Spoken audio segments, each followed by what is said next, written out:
हरियाणा सरकार ने group C की भर्ती के लिए CET यानी कि कॉमन एलिजिबिलिटी टेस्ट लिया था, जिसमें 7 लाख से ज्यादा अभ्यर्थियों ने हिस्सा लिया था। मगर अब इसी परीक्षा के एक नियम के विरोध में भारी संख्या में छात्र सड़कों पर उतर आए हैं।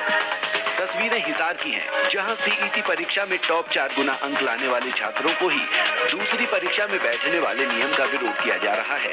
इस विरोध प्रदर्शन में छात्रों के साथ साथ उनके टीचर भी दिखाई दिए। छात्रों की मांग है कि इस परीक्षा को सिर्फ पात्रता परीक्षा के तौर पर रखा जाना चाहिए और पास होने वाले सभी छात्रों को आगे पढ़ने देने का मौका मिलना चाहिए। आज हम हरियाणा CET की हाल ही में एक परीक्षा हुई है, पात्रता परीक्षा CET की, उस परीक्षा को लेकर और एक हरियाणा पुलिस की भर्ती जो बहुत लंबे समय से अटकी हुई है कोर्ट में सरकार की मतलब कमजोरी की वजह से, इन दोनों मांगों को लेकर आज हम यहाँ हिसार में DC को हमने ज्ञापन सौंपा है। दोनों भर्तियों के बारे में आपको मैं शुरू से बता दूं, CET का 15 जनवरी 2020 में CET नाम का एक शब्द आया था। उस शब्द को कहते कहते इन्होंने हरियाणा की सारी भर्तियां, लगभग 18 भर्तियां और 9,888 पद वापिस ले लिए गए। सिर्फ ये कहकर कि CET के अंदर इनकी भर्तियां की जाएंगी, लेकिन 3 साल बाद उसका पेपर हुआ है, अब नवंबर 5-6 नवंबर को, और अब उसकी जो गजट नोटिफिकेशन जून में दी गई थी, जो गजट नोटिफिकेशन, उस गजट नोटिफिकेशन के अंदर 2-3 बाधाएं डाली गई हैं बच्चों के लिए, जिससे बच्चे बहुत मानसिक परेशान हो रहे हैं, बहुत तनाव में आते जा रहे हैं, उनका भविष्य अंधकार की तरफ बढ़ रहा है। आपको मैं उन बाधाओं के बारे में बता दूं। सबसे बड़ी बाधा तो ये है, इन्होंने कहा है कि जो परीक्षा पास करेगा, इन्होंने जो 50% और 40% की जो वो लगाई है, बाधा लगाई है, उसको जो पास करेगा, उसको पास करने वाले आगे सिर्फ 4 गुना कैंडिडेट ही हर भर्ती में बैठ पाएंगे। सर, क्या ये बच्चों के साथ न्याय है? क्या ये न्याय है? क्योंकि सिर्फ 4 गुना बच्चों को ही मौका मिलेगा। अब पिछले 3 साल से सारी भर्तियां तो वापस ले ली है, ये कह करके CET के अंतर्गत करेंगे। अब CET ले तो लिया, अब CET में भी ये बाधा डाल दी कि सिर्फ 4 गुना बच्चों का पेपर लेंगे। ये कहाँ का न्याय है सर? इसको सिर्फ एक पात्रता परीक्षा घोषित की जाए। इस नियम के चलते छात्रों द्वारा प्रदेश भर में जिला मुख्यालयों पर रोष प्रदर्शन किया गया। इसी के तहत हिसार में लघु सचिवालय के गेट पर ये विद्यार्थी और परीक्षार्थी पहुंचे थे और अपना गुस्सा जाहिर किया और DC को लोगों ने प्रदर्शन किया है। ये CET के पेपर को क्वालिफाइंग नेचर का बनाने के लिए किया है। CET का पेपर जो है ये कॉमन एलिजिबिलिटी टेस्ट है, ये 12वीं के बाद जो है बच्चों के लिए लिया गया, ग्रुप C के लिए लिया गया था। इसके अंदर एक गड़बड़ हो गई है, सभी पोस्टों के लिए जो एग्जाम है, लेकिन इसमें गड़बड़ ये है कि जो टॉप 4 गुना जो बच्चे हैं उन बच्चों को सिर्फ बुला रहे हैं। तो एक भर्ती आएगी, उसके अंदर भी ऊपर के टॉप 4 आएंगे, दूसरी आएगी उसमें भी ऊपर के 4 आएंगे, तीसरी आएगी उसमें भी 4 आएंगे। ऊपर वाले बच्चे हर जगह पर सिलेक्शन ले लेंगे और निचलों को चांस नहीं मिलेगा, ये गड़बड़ है। एलिजिबिलिटी टेस्ट होना चाहिए और जो भी बच्चे इस पेपर को पास करते हैं, एलिजिबिलिटी क्राइटेरिया को फुलफिल करते हैं, सभी को लोगों को चांस मिलना चाहिए। और जो बच्चा एक जगह सिलेक्शन ले लेता तो अगले बच्चे ऑटोमेटिकली उसमें रैंकिंग के हिसाब से आगे बुला लेने चाहिए, जो कि जो भर्तियां उससे प्रभावित नहीं होंगी। की आवाज उठाती हूँ, रिक्रूटमेंट एक्टिविस्ट हरियाणा हूँ।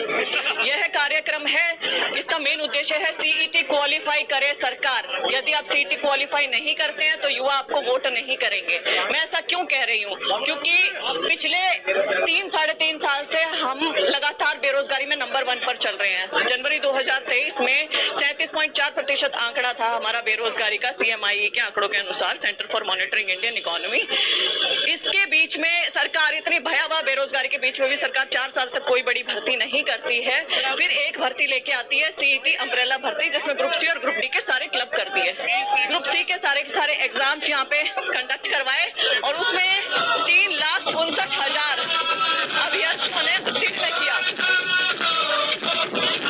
3,59,000 अभ्यर्थियों ने किया, लेकिन सभी अभ्यर्थियों को पेपर देना के लिए अलाउ नहीं कर रही है सरकार। केवल 4 गुना का फॉर्मूला लगाया है।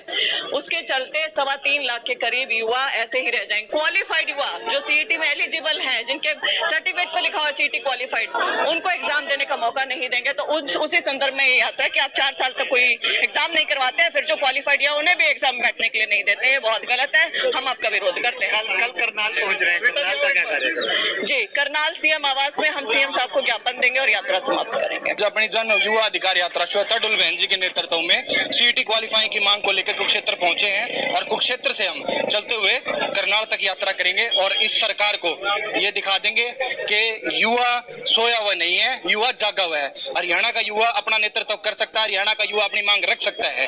ये सरकार सोच रही है कि हम अपनी मर्जी से करेंगे चीजें, लेकिन ऐसा नहीं है। जब युवा आगे आएगा सरकार को झुकना पड़ेगा। हमेशा झुकती आई हैं सरकारें और ये डबल इंजन की सरकार है, इसको हम दिखा देंगे, इसको हम बता देंगे। समस्याएं क्या है, क्यों प्रदर्शन कर रहे हैं? देखिए, मैं आपको प्रदर्शन की बात बता दूं तो सीईटी नाम का एक शब्द ना 15 जनवरी 2019 में सीईटी नाम का एक शब्द लेके आए थे और इन्होंने कहा था कि हम सीईटी के अंतर्गत सारी भर्तियां करेंगे। सीईटी के अंतर्गत भर्तियों का मतलब है कि 18 भर्तियां और करीब 9,888 पद इन्होंने वापस ले लिए।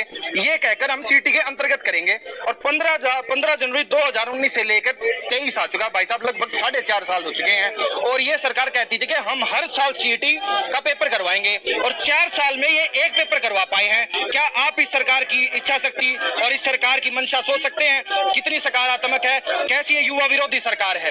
अब तक एक पेपर नहीं ले पाई और अगर पेपर वो ले लिया, उस पेपर में इन्होंने क्या कर दिया है कि 3.5 लाख 11 लाख बच्चे पेपर में बैठे थे, उसमें से 3.5 लाख बच्चे पास हुए हैं और 3.5 लाख बच्चों में से भी ये कह रहे हैं कि हमारी जितनी पोस्ट है, इनकी 25-30 हजार पोस्ट है, उसका हम सिर्फ 4 गुना बच्चों का पेपर लेंगे।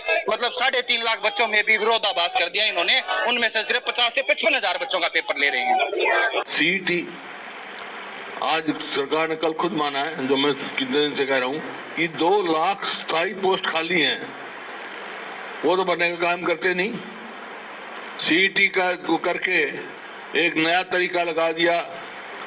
ये सबसे आसान तरीका है, जो नौकरियों में धांधली करने का, पैसे खाने का सबसे आसान तरीका है। कुछ नहीं करने की जरूरत। जिनको फेवर करना है उनको यही बताना है, पिछला पेपर देख ले।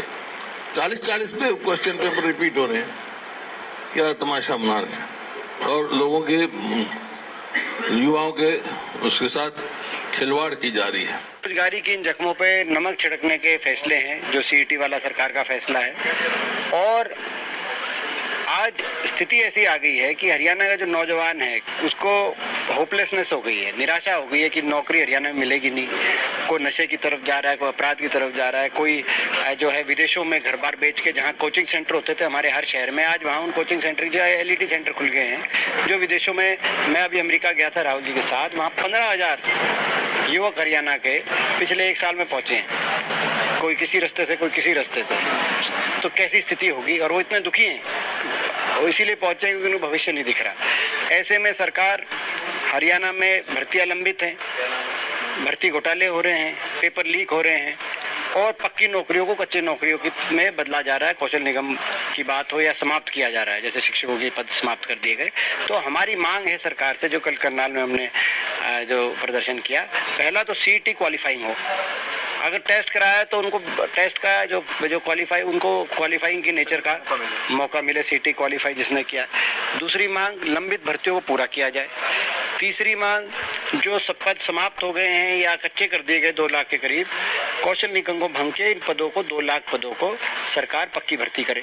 ये हमारी मांगे हैं। कम से कम सरकार जाते जाते